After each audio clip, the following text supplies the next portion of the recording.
it was interesting because in the course of that interview, you very kindly quoted what I had said about. I quote you all the time. No, but friends and family. That's nice. I just said it was nice of you to do. And of course, I mean, they didn't agree with the quote, and I understand their disagreement as well. But in Punch Drunk Love, I always said the genius of that film was that what Paul Thomas Anderson managed to do was to identify the quality in Adam Sandler that had always kind of kept me from finding his film performances particularly funny. I do think, and we have to say this, that he has been in some of the least funny comedy films around. He's made some real stinkers. I mean, real proper absolute turkeys. He also, rose to fame with those albums that the Safdies were talking about, but I got to know him through cinema, and there's some Adam Sandler comedies that I like, but just as many that I really, really didn't like. And I always found there was something, the word that was used there was creepy. There was a quality to him. Now, maybe the word creepy isn't right, but there was something about him that was unsettling, deeply unsettling, and I found it deeply unfunny. And in the case of Punch Drunk Love, Paul Thomas Anderson, who incidentally, we should say, declares himself to be a fan of Adam Sandler. I mean, when Paul Thomas Anderson said he was making Punch Drunk Love, everyone thought at first it was a joke because he had just made Magnolia, which is a 3-hour... I love that. So do I. But it's a 3-hour ensemble piece movie, and it was one of those films that was at the forefront of what was later referred to as the smart cinema move of that, very sort of modern cine-literate cineast, big casts, complicated interweaving stories. And somebody said, "What are you doing next?" He said, "I'm going to make an Adam Sandler comedy," and everyone went, "Ah ha ha ha ha," and he went, "No, that is what I'm going to do." Also, it's worth bearing in mind that Wise Up, the Amy Mann track that appears was not written for Magnolia. It was written for an Adam Sandler comedy, and then it didn't get used. And it ended up on the soundtrack album of the Adam Sandler comedy, and that's how Paul Thomas Anderson heard it, and that's how he then put it, and it then became the central piece of Magnolia. So there is a weird intertwining of Adam Sandler and obviously... Well, just because of their associations, they had worked with people who'd worked with each other. So I saw Punch Drunk Love, and one of the defining moments of Punch Drunk Love for me is that moment when Adam Sandler's character tries to describe to Emily Watson's character how much he loves her. And they have this conversation in which he says, "Your face is so beautiful, I want to smash it with a hammer." And she says, "I want to scoop your eyeballs out and eat them." And that is kind of the defining phrase of Punch Drunk Love, this kind of jagged, off-kilter comedy, love story that's also about a bunch of other things.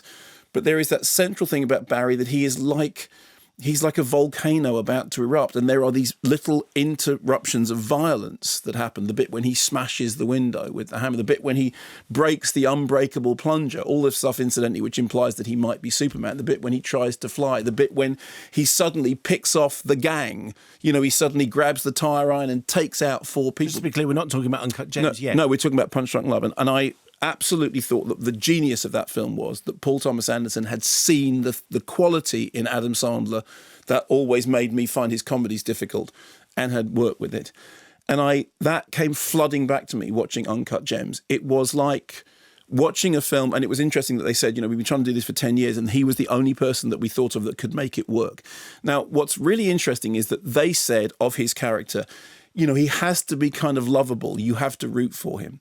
I disagree entirely because I didn't find him lovable and I didn't root for him. No. But what I found was that I found him completely believable, utterly mesmerizing, completely infuriating.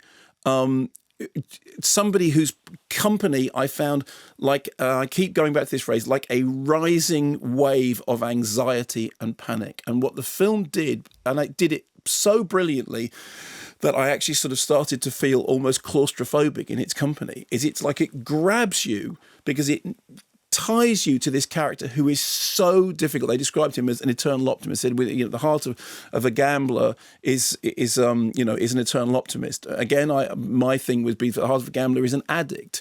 That there's it's not optimism, it's self-destruction.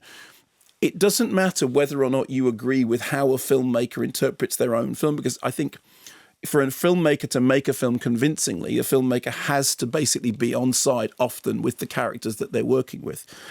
I thought the genius of Uncut Gems was it absolutely tied you to a character whose company I found almost intolerable and stuck you with them. as they pinball from one disastrous decision to the next in a kind of an unsleeping, unresting, fidgety, anxiety-inducing, kind of continuum of bad choices. And the film itself has a kind of pinballing rhythm and an accelerating rhythm. And there are so many points when it's just, you just think, don't do that, don't do that, don't do that, don't do that. And then he does that. And he's duplicitous and he's a liar and he is a creep. But he's also this other thing, which is that he's somehow kind of mad. And what Sandler manages to do, and I say this, believe me, I'd said so many times that my problem was every time Adam Sandler made a bad film, and he has made many, I think this is made worse by the fact that you made Punch Drunk Love. Therefore, you know the difference between a good film and a bad film. I think he should, there's no question that he should be Oscar nominated for this, because I think it is one of the most completely engrossing roles I've seen on the screen in ages. And I think he should be nominated at every award, because it is an absolutely brilliant performance, and he has produced it because he is working with two filmmakers who, I mean, in a way, the Safdie's kind of defining trope is that their films encompass you and envelop you, and they're very experiential. And whether it's, Daniel Opathin's soundtrack, One O Tricks Point Never soundtrack, which is kind of always at the side kind of boxing you in. Sorry, what was his name? Well, it's Daniel Opatin, but he records as One O Tricks Point Never. One O Tricks Point Never. Who had done the soundtrack for Good Time, which I talked about when we were reviewing Good Time, about, how important that was to the central ethos of that film. And of course, Robert Pattinson, who I've always thought was a very, very fine actor, right back to the days of the Twilight movies, but he's brilliant in Good Time. He's absolutely brilliant. And of course, Benny Safdie is performing in that film. He's not just he's not just a director. He's acting in it as well. And again, that film has this sort of, like I said, this rising tide of tension. And about halfway through the film, I was watching it and I was becoming increasingly anxious, but in a really good way, in a way that I was thinking, this has really got me. I can't turn off. I can't look away from this. I suddenly thought, this has the trajectory and the visceral punch of Abel Ferrara's Bad Lieutenant. And I don't mean in the way that when you cite Bad Lieutenant, people think about the excesses of Harvey Keitel's character and some of the things that Harvey Keitel's character does that are, disgusting and horrible. But actually, what that film is really about is a sort of frenzied, an increasingly frenzied march towards some kind of self-destructive, redemptive goal that is always just one thing beyond. And there is a sequence in Uncut Gems when there's something that he really, really needs to have, and he's been chasing it for ages and ages and ages, and he can't get it. And if he can't get it soon enough, everything is going to fall apart. Incidentally, he's meantime cheating on his wife, who we heard in the thing at the beginning when she says, "You are the most annoying person I've ever made, and I hope I never see you again. And I want to punch you." And I want to punch you, yeah. Which does actually sound like it could be an outtake from Punch Drunk Love. And suddenly there's a moment when the object that he needs is there in front of him on the other side of a locked glass door, and he can't get the door open. And it's like, it's going to go away. It's there. The thing that he needs is there, and it's going to go away. And there's hammers and blah, blah, blah, blah, blah. And the scene is so frustrating and so anxiety-inducing. And that really, really reminded me of the quality that happens in Bad Lieutenant.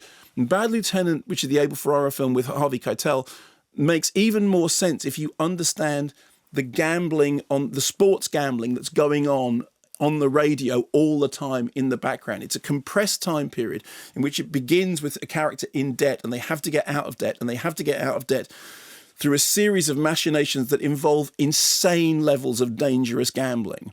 And I think that it really did remind me of that tonally. And I say that as a good thing, because I think Bad Lieutenant, for all the notoriety it has for its more extreme elements, is actually a kind of a textbook lesson in just ratcheting up tension. Around Adam Sandler, because I've talked a lot about Adam Sandler in this, is a terrific supporting cast. I mean, a really, really convincingly terrific supporting cast. There is not a single character in that supporting cast that I didn't believe in. And it was interesting hearing the Safdies. Yeah, but also, Eric Bogosian's and I completely believed in the family unit. I completely believed in the world in which he lived. I completely believed in the increasingly absurd situation in which he found himself desperately, he's always his goal is always one step ahead of him.